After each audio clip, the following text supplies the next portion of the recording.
Bom, de 2014 a 2018, nós tivemos um cenário extremamente complicado, como todos devem lembrar.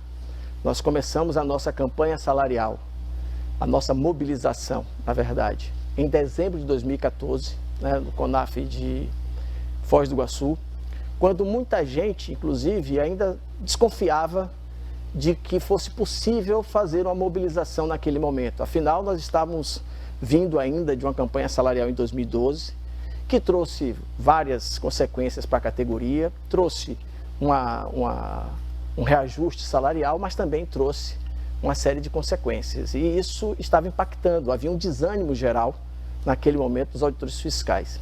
Bom, quando nós assumimos em 2014, o primeiro desafio era justamente retomar uma mobilização. Era fazer com que os auditores voltassem a acreditar na sua força, na força do sindicato, na força da categoria, para que a gente alcançasse um novo reajuste e, além de um reajuste, uma pauta não remuneratória. E foi isso que nós fizemos no CONAF 2014. Nós começamos aprovando a constituição do Fundo de Corte de Ponto e, a partir daí, né, fizemos CDS, fizemos plenárias, elaboramos uma pauta remuneratória e uma pauta não remuneratória. Em agosto de 2015, nós tivemos a primeira reunião com a Receita e com a Secretaria de Relações do Trabalho do Ministério do Planejamento, na qual o Rachid apresentou, né, aquela proposta de bônus de eficiência, porém, sem qualquer percentual de reajuste, sem qualquer percentual do bônus para os aposentados, ou seja, seria zero de bônus para os aposentados, e sem qualquer item atendido da nossa pauta não remuneratória. Em fevereiro de 2016, nós tivemos então as duas maiores assembleias da história do nosso sindicato, em fevereiro e em 7 de março, e finalmente, acho que no dia 23 de março de 2016, nós assinamos o nosso acordo. E a partir daí tivemos o PL 5864-2016, que vocês lembram que foi completamente desfigurado no Congresso Nacional, e culminou, né, no dia 30 de dezembro de 2016, com a edição da medida provisória 765 de 2016. Então, com a edição da medida provisória e a sua aprovação no início de junho, nós tivemos as seguintes conquistas. Por favor, pode colocar a tela da pauta remuneratória para que a gente possa...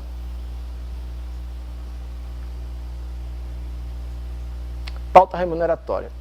Ok, então nós tivemos o primeiro ponto, né?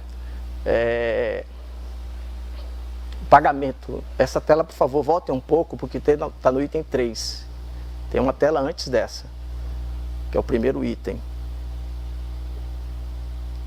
Isso aí. Vamos lá.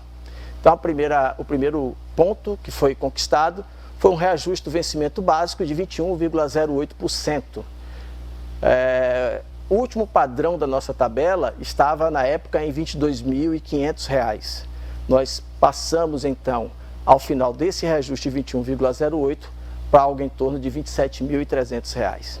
Ponto 2, implementação do bônus de eficiência, né? R$ 3.000 em parcela fixa.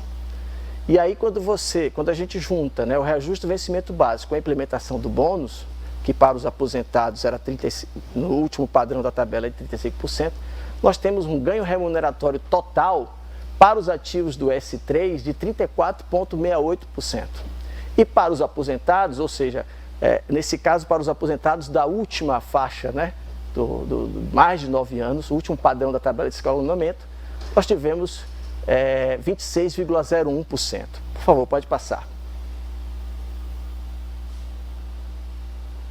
Terceiro ponto, né, atingido na pauta remuneratória, nós tivemos o pagamento da parcela a título de adiantamento do bônus de eficiência previsto no acordo. Vocês lembram que quando nós assinamos o acordo, haveria um adiantamento de agosto a dezembro de 2016, que foi pago quando da aprovação da MP 765. E daí nós tivemos R$ 15.000 para os ativos, né?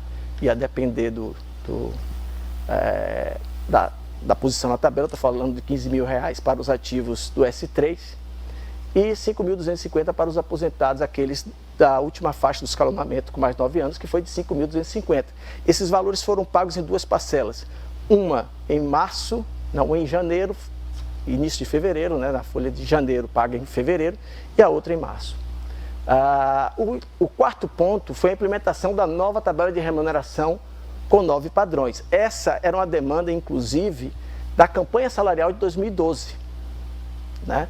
Quando o governo apresentou pela primeira vez uma proposta em setembro, se eu não me engano, de 2012, a Assembleia rejeitou, e quando nós fechamos o acordo, em dezembro, se eu não estou enganado, final de novembro, início de dezembro de 2012, ou seja, na gestão anterior à nossa, o governo apresentou somente o reajuste de 3 anos, 5 parcelas de 5%, e a tabela não veio.